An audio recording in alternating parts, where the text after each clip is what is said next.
Semoga pemerintahan dan pihak-pihak PT yang hadir di Solok Selatan menanggapi hal ini dengan serius.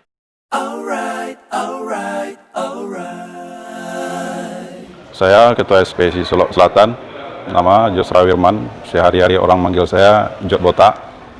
Josra Wirman. Jot Botak. Iya.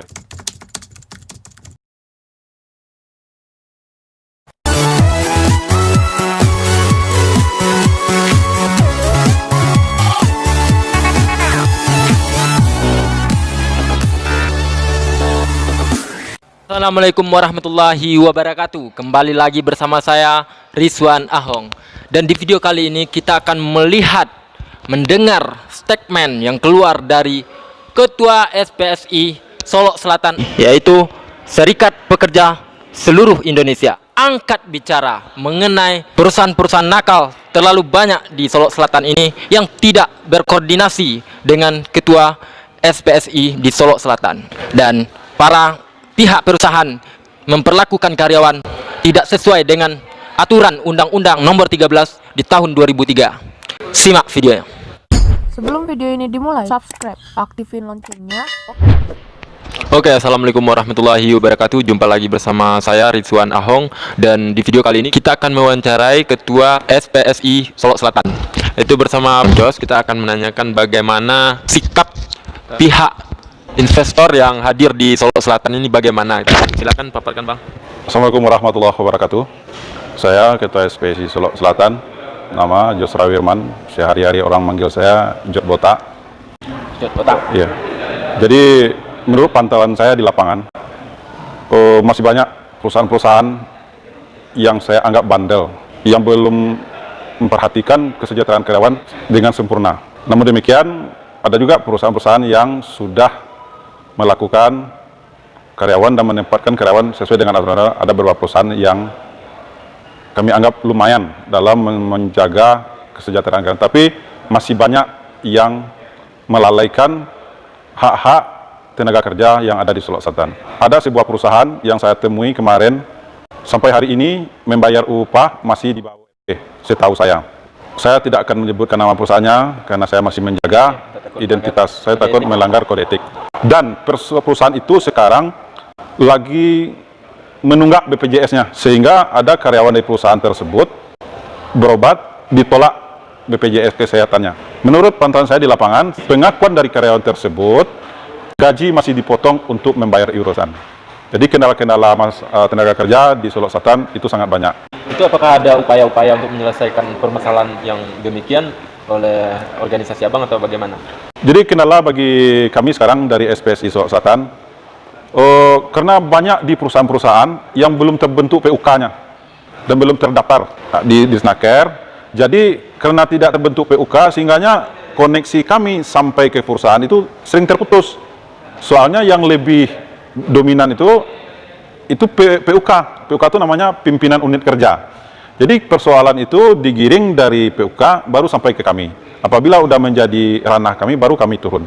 Nah, selama ini yang terjadi, banyak PUK di perusahaan-perusahaan itu tidak aktif. Karena apa? Ada juga dari salah satu perusahaan yang mengintervensi agar PUK di perusahaan tidak aktif. Salah satu contoh yang pernah saya dengar di lapangan, ada sebuah perusahaan lagi, saya juga tidak akan sebut namanya. Setiap PUK yang diangkat, pengurus SP yang ditunjuk, itu dimutasikan. Sementara, itu udah jelas diatur di dalam undang-undang. Tidak boleh memutasikan pengurus SPSI atau PUK yang ada di perusahaan tersebut. Itu ada nggak upaya-upaya dari pemerintah melakukan pemecahan masalah ini, Pak? Sejauh mana pihak pemerintah menangani masalah yang Abang paparkan tadi? Jadi setelah kami lakukan, karena kami ini mitra Dinas Tenaga Kerja, kami udah sering menyampaikan hal-hal yang menyangkut dengan tenaga kerja di Solok Selatan.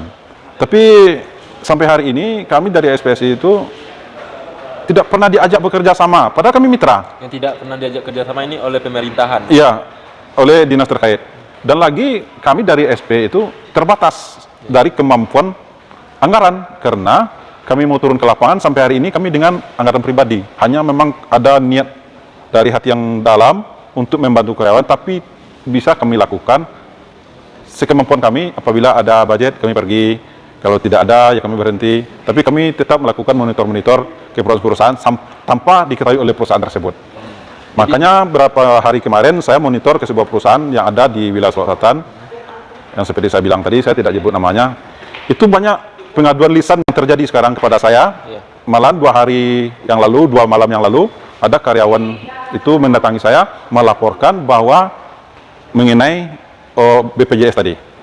Dan hal itu juga dia sampaikan upah yang dia terima. Malah di perusahaan tersebut masih ada yang menerima upah sampai sekarang 1.300.000. 1.300.000. Udah bekerja lebih kurang 20 tahun katanya. Mungkin ada harapan atau pesan kepada pemerintahan ataupun pihak dari PT yang masuk di Solo Selatan ini. Boleh Abang paparkan harapan Abang ke depannya bagaimana? Di harapan saya kepada pemerintahan yang menyangkut tenaga kerja, katakanlah di Snaker atau bidang pengawasan di tingkat provinsi, Provinsi Sumatera Barat, tolong lakukan pengawasan ke lapangan. Setelah itu mohon ditindak dan diperlakukan sesuai dengan aturan-aturan yang berlaku. Saya punya bukti bahwa ada perusahaan di Solo Selatan membayar upah di bawah UMP. Dan di perusahaan tersebut banyak sekali masalah, tapi pengurus dan SP yang ada di sana dalam kondisi tertekan karena diancam terus sama perusahaan, pimpinan atau perusahaan gitu, oleh manajemen.